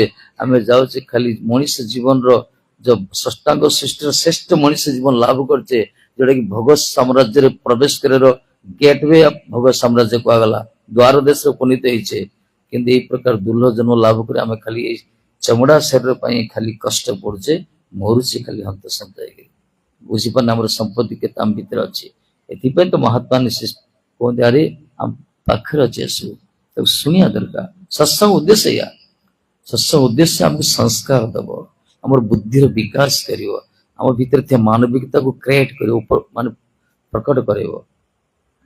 ସମାଜରେ ଗୋଟେ ଭଲ ମଣିଷ ମରିଗଲା ପରେ ଲୋକ ଗୋଟେ ଭଲ ମଣିଷ ଥିଲା, ଭଲ ମଣିଷ ହବା କେମିତି, ଏସବୁ ଭିତରେ ଜୀବନ ତିଆରି କରିବା ଦରକାର। ଯେଉଁମାନେ ଏସବୁ କରନ୍ତିନି ନା, ଜୀବନରେ ବଡ କଷ୍ଟ ପାଆନ୍ତି, ତାକୁ କେହି ପଚାରନ୍ତି ତାକୁ କେହି ବାସ୍ତବରେ। ସେଥିପାଇଁ ଯେତେ ମହାପୁରୁଷ ଦେଖନ୍ତୁ ସବୁ ଉପକାର କରିଛନ୍ତି, ବା ସେମାନଙ୍କ କିଛି ତାଙ୍କ ଭିତରେ କିଛି ଆଧ୍ୟାତ୍ମିକ ଚିନ୍ତନ ରହିଛି। ଏବେ ଶୁଣୁତେ କିଛି ଦିନ ତଳେ ସବୁ ତ ଶିକ୍ଷିତ ଜାଗା ସବୁ, ସୁନିତା ୱିଲିୟମ୍ସ ବୋଲି ଜଣେ ଆଷ୍ଟ୍ରୋନଟ୍ ଥିଲେ, ବିଶେଷ କରି ମହାକାଶ ଚାରିଣୀ ଯାଇଥିଲେ, ସ୍ପେସକୁ ଯାଇଥିଲେ, ଚନ୍ଦ୍ର ସାଡୁ କୁଆଡେ ଯାଇଥିଲେ। ତାଙ୍କର ଡିସକନେକ୍ଟ ହେଇଗଲା, ଖାଦ୍ୟ ସରିଗଲା, ସ୍ତ୍ରୀ ଗୋଟେ, ଝିଅ ଗୋଟେ, ସିଏ ତାଙ୍କର ମା ଭାରତୀୟ, ବାପା ଆମେରିକାନ ସାଇଣ୍ଟିଷ୍ଟ, ବୈଜ୍ଞାନିକ। ସେ ସେଇ ସମୟରେ ତାଙ୍କର ଫ୍ଲାଇଟ ସାଟେଲାଇଟ ଯାଉଥିଲେ, ସେ ତାଙ୍କର ମିଳିଲାନି, ଆଉ ଘୁରିଲା, ଖାଲି ଉପରେ ଉପରେ ଘୁରିଲା। କଣ ସେ ସମୟରେ ସେ ମରିଯିବାର ଆଶା ଥିଲା, ଖାଦ୍ୟ ସରିଲା, ବଞ୍ଚିବେ କେମିତି। ସେଥିପାଇଁ ସେ ଚିନ୍ତା କଲେ, ବାଇବଲ କାଢିକି ପଢିଲେ। ବାଇବଲ ଛୋଟ ସମୟରୁ ପଢୁଥିଲେ ସେ। ବାଇବଲ ପଢିଲା ପରେ ତାଙ୍କୁ ଶାନ୍ତି ମିଳିଲାନି, କିଛି ମିଳିଲାନି। ଶେଷରେ ଯେହେତୁ ତାଙ୍କ ମା ତାଙ୍କୁ ଗୀତା ଦେଇଥିଲେ, ସେ ଡାଉନଲୋଡ କରି ରଖିଥିଲେ, ସେ ଗୀତାଟାକୁ ପଢିଲେ। ଦି ଅଧ୍ୟାୟ ପଢିଲା ପରେ ତାଙ୍କ ଭିତରେ ଗୋଟେ ଶକ୍ତି ଆସିଲା ଗୋଟେ। ତାପରେ ସେ ବଞ୍ଚିପାରି ଗୋଟେ ଇଚ୍ଛା ହେଲା, ଇଚ୍ଛା ଶକ୍ତି ବୃଦ୍ଧି ହେଲା। ତାପରେ ଗରମ ପାଣି ଖାଲି ହିଟ୍ କରି ପିଇଲେ ସେ। ଆଉ ସେ ଗୀତା ପଢି ପଢି ସେ ଏ ପ୍ରକାର ଅନୁଭବ ହେଲେ, ତା ବହୁତ ଇଚ୍ଛାରେ ତାଙ୍କର ଆଉଥରେ ଠିକ ଲାଇନ କନେକ୍ସନ ହେଇଗଲା। ସେ ଫ୍ଲାଇଟ ତାଙ୍କୁ ଲ୍ୟାଣ୍ଡିଂ କଲା, ଆଉଥରେ ଆସିଗଲା। କହିବା ଅର୍ଥ ହେଲା, ଏଇ ଯେ ଶାସ୍ତ୍ର ଜୀବନ ତିଆରି କରିଦିଏ, ଆମକୁ ଜୀବନ ଶକ୍ତି ଦେଇଦିଏ, କିନ୍ତୁ ତାକୁ ଆମେ ଶୁଣୁନେ କି, ଜାଣୁନେ କି, ପଢୁନେ କି, କିଛି ବୁଝିବା ପାଇଁ ଚେଷ୍ଟା ହିଁ କରୁନେ। ଖାଲି ଜଡ ବିଦ୍ୟାରେ ପଢୁଛେ, ଖାଲି କଷ୍ଟ ପଡୁଛେ, ଅର୍ଥ ରୋଜଗାର କରୁଛେ, ଖାଲି ଦେହ ସୁଖ ପ୍ରତି ଚେଷ୍ଟା କରୁଛେ, ମରିଯାଉଛେ, ସଂସାର ଛାଡିକି ପଳଉଛେ। କିଛି କର, ଅନ୍ୟର ବି ଉପକାର କରିବା ଦରକାର ଥିଲା, ଅନ୍ୟର ମଙ୍ଗଳ କରିବା, କିଛି କରୁନାହାନ୍ତି। ନା ନିଜ ପାଇଁ କରୁଛେ, ନା ଅନ୍ୟ ପାଇଁ କରୁଛେ। ତେଣୁ ଭାରତ ବର୍ଷ ହଉଛି ସାଧୁସନ୍ଥ ମାନଙ୍କର ବର୍ଷ। ଇଏ ଭଗବାନ ରାମକୃଷ୍ଣଙ୍କର ଭୂମି। ଇଏ ଏଠି ଆଧ୍ୟାତ୍ମିକତା ଅନେକ କୋଣ ଅନୁକୋଣରେ ସବୁ ଭରେ ଭରେ ରହିଛି। আর ଯଦି ଫାଇଦା ନ ଉଠେଇବା ତାହେଲେ କଣ ହବ, କିଛି ଲାଭ ନାହିଁ। ଏଥିପାଇଁ ଭାରତ ଭୂମିতে ମନୁଷ୍ୟ ଜନ୍ମ ହେଲା, ଯାର ଜନ୍ମ ସାର୍ଥକ କରି କର ଉପକାର, ନିଜ ଜନ୍ମକୁ ସାର୍ଥକ କର। ଅର୍ଥ ନିଜେ ଆଧ୍ୟାତ୍ମିକ ଭିତ୍ତି ଉପରେ ଧର୍ମର ପଥ ନିଜ ଜୀବନ ତିଆରି କର, ତାପରେ ଅନ୍ୟକୁ ତିଆରି କରାଅ। ଦେଖନ୍ତୁ ସଂସାରରେ କାହା ମନରେ ଖୁସି ନାହିଁ। ଯେତେ ଧନୀ ଲୋକ ହେଇଥାଉ, ଯେତେ ବଡ ବିଦ୍ୱାନ ହେଇଥାଉ, ସବୁ ଟେନସନ, ସବୁ ଟେନସନ ଅଛି। ତାର କାରଣ କଣ? ଜୀବନଟା ସେମାନେ ଠିକ ତିଆରି କରୁନାହାନ୍ତି। ବାସ୍ତବରେ ଜୀବନଟା କେମିତି ଯିବା କଥା, ଜୀବନ ଗୋଟେ ଚଲାପଥ ନା, ଯାତ୍ରା ଚାଲିଛି। ସଂସାର ଗୋଟେ ଯାତ୍ରା, ଗୋଟେ ସଡକ, ଜୀବନ ଗୋଟେ ରଥ। ଗୋଟେ ଏ ସଂସାର ପଥରେ ଏ ଜୀବନ ରଥ କେମିତି ଚାଲିବ, ଆକୁ ଆମେ ପରିଚାଳନା କରିପାରୁନି। ଆଉ ଏ ରଥକୁ ଚଲାଉଛି କିଏ? 5ଟା ଘୋଡା ଯୋଉ ଖାଇଛି, ଆଖି, କାନ, ଏ ସୁନାକ, 5ଟା ଘୋଡା। ଏ 5ଟା ଘୋଡାର ଲଗାମ ଧରିଛି କିଏ? ମନ। ମନ ଧରିଛି। କିନ୍ତୁ ମନର ଯଦି ଡ୍ରାଇଭର ଯଦି ମଦୁଆ ହେଇଥିବ, ଗାଡିଟା କେମିତି ଚାଲିବ? ଏମିତି ଚାଲିବ ଢଳି ଢଳି। ଡ୍ରାଇଭର ଯଦି ପେଟେ ମଦ ଖାଇଥିବ, ଗାଡିଟା ଚାଲିବ କେମିତି? ମା ଏପଟ ସବୁ ଢଳିଗଲା, ଆକ୍ସିଡେଣ୍ଟ କରିଦବ। ଏ ମନ ତ ମଦୁଆଟା ନା, ଏଇଟା ଦୁନିଆ ଚିନ୍ତା କରୁଛି ସବୁବେଳେ। ମନ ସ୍ଥିର ନାହିଁ ମାନଙ୍କର। ତେଣୁ ମନ ଧରିଛି 5ଟା ଇନ୍ଦ୍ରିୟକୁ। ଏ ଜୀବନ ରଥ ଚାଲିଛି ସଂସାର ପଥରେ, ଉତ୍ପଟାଙ୍ଗ ହଉଛି, ଉତ୍ଥାନ ପତନ ହଉଛି। ସଂକଳ ବିକଳ ହଉଛି, ଏଇଟା କରି ସେଟା କରି ସେଟା କରି ଏଇଟା କରି, ଏଇଠି ଶାନ୍ତି ନାହିଁ ସେଇଠି ଶାନ୍ତି ନାହିଁ, ଏଇଠି ରହିବି ସେଇଠି ରହିବି, ଏଇ ପ୍ରକାର ସେ ଖାଲି ଘୁରି ବୁଲୁଛି ବୁଲା କୁକୁର ଭଳିଆ। ତେଣୁକରି ମନରୂପୀ ଅର୍ଜୁନ ରଥୀ ଥିଲେ, ସାରଥୀ ଥିଲେ କିଏ? କୃଷ୍ଣ ଥିଲେ। ସେ ପ୍ରକାର ମନକୁ କଣ୍ଟ୍ରୋଲ କରିବ ବୁଦ୍ଧି କୁହାଗଲା, ବିବେକ କୁହାଗଲା। ଯାହା କୁହାଗଲା ବୁଦ୍ଧି ଗୋଟେ ବିବେକ ଗୋଟେ ଦରକାର। ଏ ବିବେକଟା ଆସିବ ସତ୍ସଙ୍ଗ ଦ୍ଵାରା। ସତ୍ସଙ୍ଗ କଲେ, ଆଧ୍ୟାତ୍ମିକ ଅନୁଶୀଳନ କଲେ ବିବେକ ପ୍ରକଟ ହବ। ତାଦ୍ୱାରା ସେ ଇନ୍ଦ୍ରିୟ, ଦେହର ବଡ ହଉଛି ଇନ୍ଦ୍ରିୟ, ଇନ୍ଦ୍ରିୟଠୁ ବଡ ହଉଛି ମନ, ମନର ବଡ ହଉଛି ବୁଦ୍ଧି, ବୁଦ୍ଧିର ବଡ ହଉଛି ବିବେକ କୁହାଗଲା। ଏଇ ପ୍ରକାର ସତ୍ସଙ୍ଗରେ ବିବେକ ତିଆରି ହବ। ଯୋଉମାନଙ୍କର ବୁଦ୍ଧି ସ୍ଥିର ଅଛି ସେମାନେ ମନକୁ ସଂଯତ କରନ୍ତି, କଣ୍ଟ୍ରୋଲ ଲଗାମ ରଖନ୍ତି। ଯୋଉମାନଙ୍କର ମନ କଣ୍ଟ୍ରୋଲ ହେଇଯିବ, ଯଦି ଡ୍ରାଇଭର ପରଫେକ୍ଟ ହେଇଗଲା, ତାହେଲେ ଘୋଡା ଯାକ ଏପଟ ସେପଟ ଯିବେନି, ସେମାନେ ଠିକ ରାସ୍ତାରେ ଯିବ, ଜୀବନ ରଥ ଠିକ ରାସ୍ତାରେ ଚାଲିବ। କିନ୍ତୁ ପ୍ରାୟ ଲୋକଙ୍କର ସଂସାର ପଥର, ଜୀବନ ରଥ ସବୁ ଅସଜଡା, ସବୁବେଳେ ଉତ୍ଥାନ ପତନ ହିଁ ଚାଲେ, ସୁଖ ଦୁଃଖ ଭିତରେ ସେମାନେ ସବୁବେଳେ ଚାଲନ୍ତି, କଷ୍ଟ ପାଆନ୍ତି, ଅଶାନ୍ତିରେ ରହୁଛନ୍ତି। ତାର କାରଣ ସେମାନେ ଜୀବନଟାକୁ ଚଲେଇ ଜାଣିନାହାନ୍ତି। ଚାଲି ଜାଣିଲେ ବାଟର ଦୋଷ, ସଂସାରକୁ ଦୋଷ ହଉଛନ୍ତି, ଜୀବନଟା ତିଆରି କରିପାରୁନାହାନ୍ତି। ଜୀବନକୁ ତିଆରି କରିବାର ମାର୍ଗ ହଉଛି ଆଧ୍ୟାତ୍ମିକ ଚିନ୍ତନ, ଆଉ କିଛି ଦରକାର ନାହିଁ। ଜୀବନକୁ ତିଆରି କରିବାର ମାର୍ଗ ହଉଛି ଆଧ୍ୟାତ୍ମିକ ଚିନ୍ତନ, ଧର୍ମ ପଥରେ ରହିବା ଦରକାର। ଯଦି ରହିବେ ତାହେଲେ ବହୁତ କିଛି ହବ। ବିଶେଷ କରି କଳିଯୁଗ ପାବନତି ଶ୍ରୀମଦ୍ ଚୈତନ୍ୟ ମହାପ୍ରଭୁ, ଯୋଉଟାକି ଆମର ସେ ଗୌଡୀୟ ଧର୍ମ ସବୁ ରହିଛନ୍ତି, ଏଇ ଯୁଗରେ ଚଳନ୍ତି ସେ କୁହାଗଲା, ଆସିଛନ୍ତି ସେ ଶିକ୍ଷା ଦେଇଛନ୍ତି। କଳିଯୁଗର ମଣିଷ ବେଶୀ ସାଧନ କରିପାରିବନି, ବେଶୀ ଧ୍ୟାନ କରିପାରିବନି, ମନ ବିଚଳିତ, ବେଶୀ ଦିନ ବଞ୍ଚି ପାରିବନି, ସେ ତପସ୍ୟା କରିପାରିବନି, ଏ ଯୋଗ ଫୋଗ ତ ବି ତା ଦ୍ୱାରା ବେଶୀ ହେଇପାରିବନି। କାହିଁକିନା ସବୁବେଳେ ଶରୀର ରୋଗଗ୍ରସ୍ତ, ଇଏ ବେଶୀ ଦିନ ବଞ୍ଚୁନି, ସେ ସବୁବେଳେ ମନ ବିଚଳିତ। ଏଇ ପ୍ରକାର ବହୁତ ଦୁର୍ଗୁଣ ଜୀବ ପାଖରେ, ମଣିଷ ପାଖରେ ଅଛି। କିନ୍ତୁ ତାର ସଦ୍ଗତି ହବ କେମିତି? ସେଇଥିପାଇଁ ସେ ହରେକୃଷ୍ଣ ମହାମନ୍ତ୍ରକୁ କହିଲେ। କହିଲେ ସବୁଠୁ ବଡ ମନ୍ତ୍ର ହଉଛି ହରେ କୃଷ୍ଣ କୃଷ୍ଣ କୃଷ୍ଣ ହରେ ହରେ, ହରେ ରାମ ରାମ ରାମ ହରେ ହରେ। ଏଇ ମନ୍ତ୍ରକୁ ସବୁବେଳେ ଜପ କର, କୀର୍ତ୍ତନ କର, ଚିନ୍ତନ କର, ମନନ କର। ସବୁ ଭଗବାନ ହେଲେ ଅନନ୍ତ ଶକ୍ତିର ଉତ୍ସ, ସେ ତାଙ୍କର ସବୁ ଶକ୍ତି କି ଏଇ ଭଗବତ ନାମରେ ରଖିଲେ। ସେ ନାମ ନାମ କାହାରି ବୋଧା ନିଜ ସର୍ବଶକ୍ତି। ଭଗବାନ ଯେତେ ଶକ୍ତି ତାଙ୍କର ଅଛି, ସବୁ ଶକ୍ତିକୁ ସମ୍ପୂର୍ଣ୍ଣ କଲେ ଏଇ ମହାମନ୍ତ୍ରରେ। ତେଣୁ ନିଃସଙ୍କୋଚରେ ନିଃସନ୍ଦେହ ଭାବେ କୌଣସି ଆଶଙ୍କା ନ କରି, ଜଣେ ଦୀକ୍ଷିତ ହଉ କି ନ ହଉ, ଜଣେ ସମାଜରେ ଯୋଉ ସ୍ଥିତିରେ ଥାଉ ନା କାହିଁକି, ତାକୁ ଉଚ୍ଚାରଣ କରିବା ଦରକାର। ଶୋଇବା ପୂର୍ବରୁ, ଉଠିବା ବେଳକୁ, ଚାଲିଲା ବେଳେ, କାମ କଲା ବେଳେ। ଆଉ ଥରେ କଲେ କଣ ଜାଣିଲେ, ଗୋଟେ ଶକ୍ତି ମିଳିବ, ଗୋଟେ ଭରସା ରହିବ, ଗୋଟେ ବିଶ୍ୱାସ ରହିବ ଭଗବାନଙ୍କର। ଭଗବାନ ଦେଖି କିଛି କରୁଛି, ତେଣୁ ଗୋଟେ ଶକ୍ତି ଉପରେ ସେ ଆସ୍ଥା କଲା, ବଞ୍ଚି ରହିବା। ଗୋଟେ ବସ୍ତୁ ଅଛି, ବସ୍ତୁ ଆଧାର ନଥିବ, ଧରନ୍ତୁ ଏଇଟା ଆଧାର ଅଛି ଖଟରା, ଖଟରା ବାହାର କଲେ ତ ପଡିଯିବ ଇଏ। ତେଣୁ ଜଗତର ଆଧାର ହଉଛି ଆଧ୍ୟାତ୍ମିକତା, ଧର୍ମ ଯାହାକୁ ହେଲା। ଧର୍ମର ଆଧାର ଉପରେ ଯଦି ଆମେ ଜୀବନକୁ ତିଆରି ନ କରିବା, ଜୀବନଟା ଭୁଷୁଡ଼ି ଯିବ। ଆଧାର ଭଗବାନ ହଉଛନ୍ତି, ଆଧାର ତିଆରି କରିଛନ୍ତି ସିଏ। ଯେମିତି ଧରତୀ ବୁଡି ଯାଇଥିଲା, ଭଗବାନ ତାକୁ ବାହାର ଉଠେଇଲେ ନା। ବସତି ଦର୍ଶନ ଶିଖରେ ଧରଣୀ ତ ବଲ୍ଲଭ, ଦନ୍ତର ଅଗର ଧରିକି ଆସିଲେ ସିଏ, ନା କଣ? ତାକୁ ସେ ସ୍ତମ୍ଭନ କରି ରଖିଲେ ସିଏ। ଯେତେବେଳେ ସେ ଦଧି ମାନେ ସମୁଦ୍ର ମନ୍ଥନ କରାଗଲା, ଯେତେବେଳେ ମନ୍ଦାର ପର୍ବତ ନେଇଛନ୍ତି, ଡୁବିଗଲା, ତାକୁ କୁର୍ମ ତାର ଆଧାର ରଖିଲେ ସେ ପୃଷ୍ଠରେ। ସମସ୍ତ ଧାରା ଧରତୀର ଆଧାର ହଉଛନ୍ତି ଧର୍ମ କୁହାଗଲା। ଧର୍ମର ଭିତ୍ତିଭୂମି ଉପରେ ଆମ ଜୀବନକୁ ତିଆରି କରିବା, ତାହେଲେ ଜୀବନ କେବେ ଫ୍ରଷ୍ଟେଡ୍ ହବନି, ଜୀବନ କେବେ ଡିଷ୍ଟାନ୍ସ ହବନି, ସବୁବେଳେ ଶାନ୍ତି ସୁଖ ମିଳିବ। ସାରା ଜଗତ ଚିତ୍କାର କରୁଛେ ସୁଖ ସୁଖ ସୁଖ ବୋଲି। ସୁଖର ମାନେଟା କଣ? ସବୁ ସମସ୍ତେ ସୁଖ ପାଏ ନା। ଆଜି ଆମେ କର୍ମ କରୁଛେ, ଚାକିରି କରୁଛେ, ବା ବାହା ଚୋଡା ହଉଛେ, ବା ଯାହା କିଛି ଯାହା ବି କରୁଛେ ସଂସାରରେ, ଟିକେ ଆନନ୍ଦ ପାଇଁ, ଟିକେ ଶାନ୍ତି ପାଇଁ, ଟିକେ ସୁଖ ପାଇଁ। କିନ୍ତୁ ପ୍ରକୃତ ସୁଖ ଶାନ୍ତି ଆନନ୍ଦ ଅଛି କୋଉଠି? ମୁନି ଋଷି ମାନଙ୍କ ଭିତରେ ଗୋଟେ ସଭା ହେଲା ପୂର୍ବ କାଳରେ। ସବୁ ସାଧୁ ଋଷି ମାନେ ବସିଲେ, କହିଲେ କହ ସୁଖ, ସୁଖ କାହାକୁ କୁହାଯିବ? ପ୍ରଶ୍ନ ଉଠିଲା ତାଙ୍କ ଭିତରେ, ସେମାନେ ତର୍ଜମା କଲେ। ତାପରେ ଉତ୍ତର ତାଙ୍କର କଣ ବାହାରିଲା, କହିଲେ ଭୂମୈବ ସୁଖମ ନାଲ୍ପେ ସୁଖମ ନାସ୍ତି ଅସ୍ତି। ଭୂମୈବ ସୁଖମ ମାନେ ଭୂମା ପୁରୁଷ ପାଖରେ ସୁଖ ଅଛି। ଭୂମା ପୁରୁଷ କି ବିରାଟ ପୁରୁଷ, ଯେ କି ସାରା ସଂସାର ତିଆରି କରିଛନ୍ତି, ଯେ ତାଙ୍କରି ପାଖରେ ସୁଖ ଅଛି। ବାକି ସବୁ ଅଳ୍ପରେ ସୁଖ ନାହିଁ। ଏ ଜଗତରେ ଅଳ୍ପ ସବୁ, ଆମ ଜୀବନଟା ଅଳ୍ପ, ଆମ ସମ୍ପତ୍ତି ଅଳ୍ପ, ଆମର ବୈଭବ ଅଳ୍ପ, ଆମର ଐଶ୍ୱର୍ଯ୍ୟ ଅଳ୍ପ ନା, ଏସବୁ ଅଳ୍ପ କଲା। ଅଳ୍ପରେ ସୁଖ ନାହିଁ, ବିରାଟର ସୁଖ ଅଛି। ଅଳ୍ପରେ ବିଲକୁଲ ସୁଖ ନାହିଁ, ବରଂ ଦୁଃଖ ବିରାଟ ସୁଖ ଅଛି। ବିରାଟ ସୁଖ ମାନେ ବିରାଟ କିଏ? ଏକମାତ୍ର ଜଗତର ବିରାଟ ହଉଛନ୍ତି ସେ ପରମ ବ୍ରହ୍ମ, ପରମେଷ୍ଟି, ପରାତ୍ପର, ଯିଏକି ବିଶ୍ୱ ନିୟନ୍ତା କୁହାଗଲା, ଭଗବାନ ଯାହାକୁ କୁହାଯାଉଛି। ଭିନ୍ନ ଭିନ୍ନ ଧର୍ମର ସେମାନେ ଭିନ୍ନ ଭିନ୍ନ ନାମାଙ୍କନ କରୁଛନ୍ତି। ତେଣୁ ସିଏ ହଉଛନ୍ତି ବିରାଟ।